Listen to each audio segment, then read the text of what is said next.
नमस्कार, डी 24 तास paid news channel तुम्ही पाहू शकतात।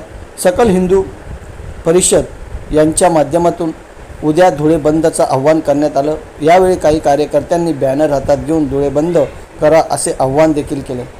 बांगलादेशमध्ये हिंदू समाजावर अन्याय अत्याचार होत आहे व हिंदू मंदिर तोडल्या जात आहे। या संदर्भामध्ये धुळे जिल्ह्यामध्ये बंद पुकारण्यात आला आहे। यावेळी प्रतिक्रिया देताना सकल हिंदू समाजातर्फे उद्या धुळे शहर आणि जिल्हा 17 ऑगस्ट रोजी बंदचं आयोजन करण्यात आलेलं आहे। बांगलादेश येथे हिंदू भगिनीच्या मायमाऊलींवर आणि बांधवांवर झालेल्या अत्याचाराच्या निषेधार्थ या बंदचं आयोजन करण्यात आलेलं आहे। तरी माझ्या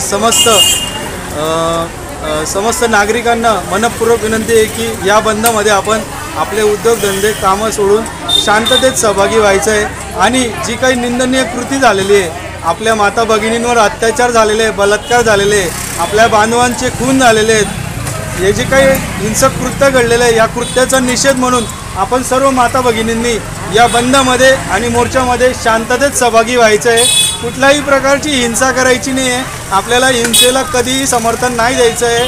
शांततेत बंदमध्ये आपण सहभाग घेऊन आपण शासनाला आणि प्रशासनाला आपल्या भावना पोचवायच्या आहेत आणि शांततेच्या मार्गातच आपल्याला क्रांती घडवायची आहे। धन्यवाद। कोणाच्या या मार्गदर्शनावर हे या बंदचं आयोजन जे झालेलं आहे ते सकल हिंदू समाजाच्या बॅनरखाली झालेलं आहे आणि याच्यामध्ये कुठलाही राजकीय पक्ष नाही किंवा कुठलीही संघटना नाही, तर समस्त हिंदू जनतेच्या सामान्य नागरिकांच्या पार्टिसिपेशनने हा बंदचं आयोजन करण्यात आलेलं आहे। धन्यवाद। सर्व हिंदू बांधवांनी बंद पाळावा असे आवाहन सकल हिंदू समाजाच्या वतीने करण्यात आले। कॅमेरामॅन पप्पू अन्सारीसह जॉनी पवार, डी 24 तास पेड न्यूज चॅनल। जय हिंद, जय महाराष्ट्र।